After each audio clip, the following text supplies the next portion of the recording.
Hello दोस्तों, आज हम श्री कृष्ण जी और बर्बरीक के 3 तीरों की कहानी लेकर आए हैं।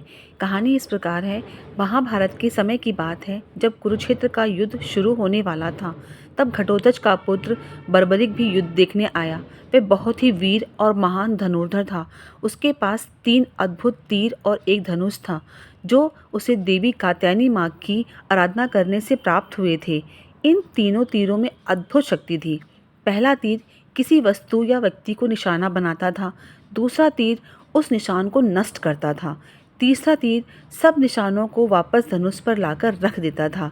इसका अर्थ ये था कि बर्बरीक केवल 3 तीरों से पूरी सेना को समाप्त कर सकता था। जब श्री कृष्ण ने ये सुना तो वह स्वयं ब्राह्मण का वेश धारण करके बर्बरीक से मिलने आए। उन्होंने पूछा, बस तुम्हारे 3 तीरों में इतनी शक्ति है, ये कैसे संभव है? बर्बरीक ने कहा, प्रभु, बस इन 3 तीरों में से संपूर्ण युद्ध समाप्त कर सकता हूँ। कृष्ण जी मुस्कुराए और बोले, अच्छा, मुझे दिखाओ कि तुम्हारे तीनों तीरों में कैसे शक्ति है।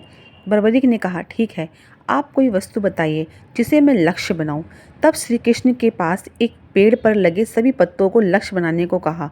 बर्बरीक ने अपनी आंखें बंद की, पहला तीर चलाया। उसने सभी पत्तों को निशाना बना लिया। उसी समय एक पत्ता श्री कृष्ण ने अपने पैरों के नीचे छिपा लिया। बर्बरीक ने दूसरा तीर छोड़ा और वह तुरंत सभी पत्तों को छेदता हुआ गया। अंत में वह सीधा कृष्ण जी के पैर के पास आके रुक गया और पत्ते को छेदने की कोशिश करने लगा। तब श्री कृष्ण ने अपना पैर उठा लिया और तीर ने उस पत्ते को भी छेद दिया। अब कृष्ण जी को समझ में आ गया कि बर्बरीक के तीनों तीरों में कितनी अद्भुत शक्ति है। वह बोले, बस तुम्हारे तीरों की शक्ति अपार है, लेकिन सोचो, अगर तुम युद्ध में उतरे तो किस पक्ष की सहायता करोगे? बर्बरीक ने कहा, माता ने वचन लिया है कि मैं हारने वाले पक्ष की ओर से युद्ध करूंगा। श्री कृष्ण जी गंभीर होकर बोले, तो इसका अर्थ है अंततः तुम दोनों पक्षों को नष्ट कर दोगे, क्योंकि जब एक पक्ष जीतेगा तुम दूसरे पक्ष के साथ हो जाओगे। तब श्री कृष्ण ने धर्म की रक्षा के लिए बर्बरीक से दान स्वरूप उसका शीश मांगा।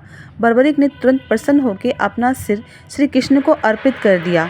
कृष्ण जी ने उसे वरदान दिया, वत्स, तुम इस युद्ध के पहले शहीद कहलाओगे और तुम्हारा सिर पूरे युद्ध को दिखेगा। बर्बरीक का शीश एक ऊंचे टीले पर रख के पूरे महाभारत का युद्ध का साक्षी बना। भगवान श्री कृष्ण ने प्रसन्न होकर कहा, हे बर्बरीक, तूने जो भक्ति और समर्पण दिखाया है वह अद्वितीय है।